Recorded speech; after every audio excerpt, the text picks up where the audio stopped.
আজকে আপনাদের সাথে একটি সত্য ভূতের ঘটনা শেয়ার করব, যা আমাদের গ্রামের একজনের সাথে ঘটে গিয়েছে। কাশেম নামে এক ব্যক্তি ছিল। কাশেম বাজার থেকে ফিরতে একটু দেরি হয়ে যায়। ফিরতে ফিরতে তার প্রায় রাত 2টা বাজে। বাজার থেকে তার বাড়ির রাস্তাটাও তেমন ভালো ছিল না।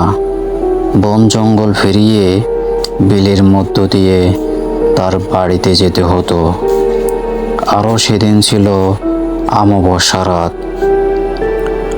বাজারে এত রাত করে ফিরলাম, এখন বাড়ি যাব কি করে?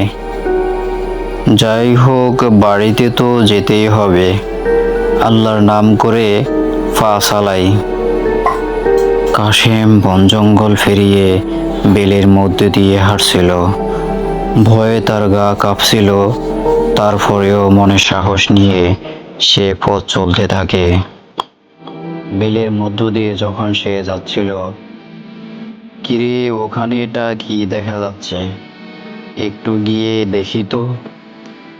আরে, এটা মনে হয় স্বর্ণের পয়সা ভর্তি পাতিল। দেখি তো আশেপাশে কেউ আছে কি না। না, কাউকে তো দেখতে পাচ্ছি না। এই সুযোগে স্বর্ণের পাতিলটি আমি বাড়ি নিয়ে যাই। এগুলো বিক্রি করে আমি বড় লোক হয়ে যাব।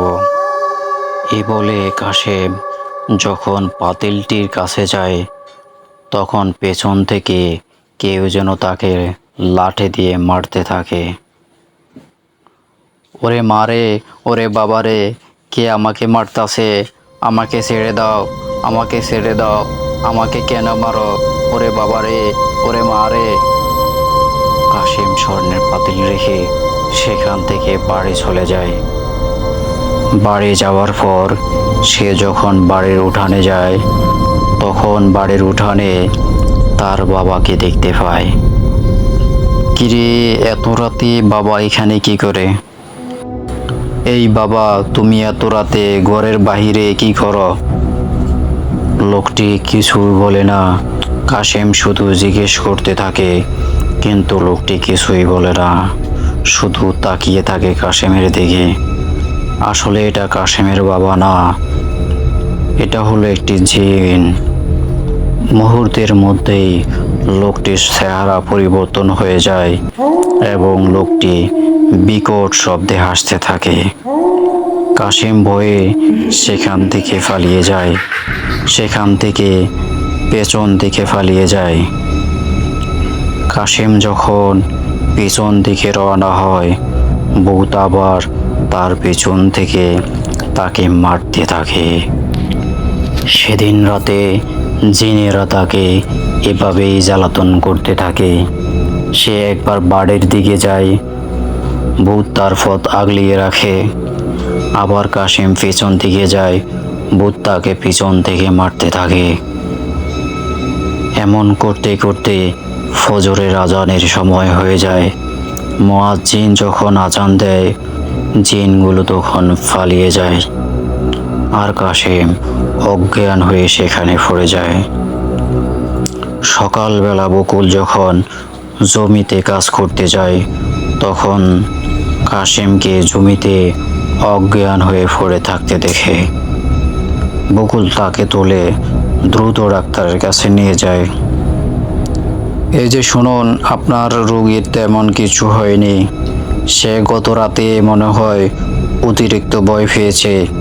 অতিরিক্ত ভয় পাওয়ার কারণে সে অজ্ঞান হয়ে যায়। আমি কিছু ওষুধ লিখে দিচ্ছি, বাড়িতে নিয়ে এই ওষুধগুলো খাওয়ালে সে সুস্থ হয়ে যাবে। আপনি এখন তাকে বাড়ি নিয়ে যেতে পারেন। বকুল তাকে তার বাড়িতে নিয়ে যায়। বকুল তাকে বাড়িতে পৌঁছে দিয়ে সে চলে যায়। তখনও কাশেমের জ্ঞান ফিরছিল না। অনেক সময় পর্যন্ত কাশেম বিছানায় শুয়ে থাকে। হঠাৎ তার জ্ঞান ফেরে, কিন্তু তার চোখ দুটি লাল হয়ে ভয়ঙ্কর হয়ে যায়। তার পাশে তার স্ত্রী ছিল। সে তার স্ত্রীর গলা টিপে মেরে ফেলতে চায়। কাশেমের স্ত্রী তখন চিৎকার করতে থাকে। কাশেমের বাবা তার স্ত্রীর চিৎকার শুনে দৌড়ে চলে আসে। দৌড়ে এসে তাকে কাশেমের হাত থেকে বাঁচায়। কিরে কাশেম, তোর কি হয়েছে? তুই বৌমাকে মারতেছস কেন? কি হয়েছে তোর? কাশেমের বাবা তাকে জিজ্ঞেস করলো, কিন্তু কাশেম কোনো উত্তর দিল না। পরের দিন কাশেম অদ্ভুত আচরণ করতে থাকে। সে ঘরে যত খাবার ছিল সব খাবার একাই খেয়ে ফেলে। যেখানে আগে কাশেম এক প্লেট ভাত খেতে পারতো না, সেখানে সে পুরো কোলের খাবার একাই খেয়ে ফেলে। বাড়ির সবাইকে সে মারধর করতে থাকে। কাশেমের বাবা বুঝতে পারলো কাশেমের সাথে অন্য কিছুর আসর রয়েছে। না, এভাবে চললে যে কোনো দিন আমার ছেলেকে হারাতে হবে। জিনেরা আমার ছেলেকে মেরে ফেলবে। কালকেই আমি কাশেমকে সাধু বাবার কাছে নিয়ে যাব। তারপর দিন তারা কাশেমকে সাধু বাবার কাছে নিয়ে যায়। সাধু বাবার কাছে গিয়ে কাশেমের বাবা সব কিছু খুলে বলে। আচ্ছা, আপনারা ধৈর্য ধরুন, আমি দেখতাছি কি হয়েছে।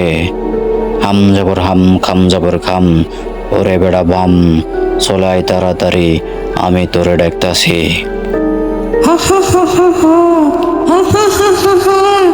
কেরে আমাকে ডাকছে? তুই আমারে কেন ডাকছস? তুই কাশেমের সাথে কি করস? কাশেমকে জ্বালাতন করস কেন? কাশেমের অনেক লোক, যাদের বেশি লোক তাদের আমরা এভাবে জ্বালাতন করি। তুই কাশেমের কাছ থেকে চলে যা, না হলে তোর ভালো হবে না। না, আমি যাব না।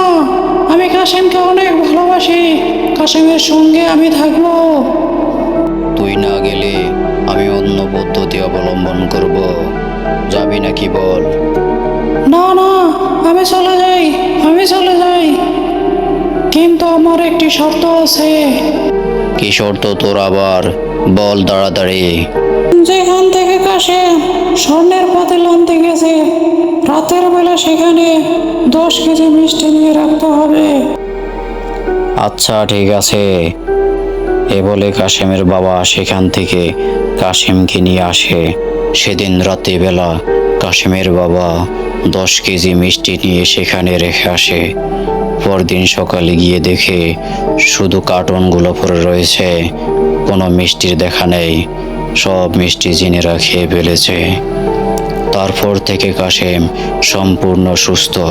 কাশেম স্বাভাবিকভাবে চলাফেরা করতে থাকে।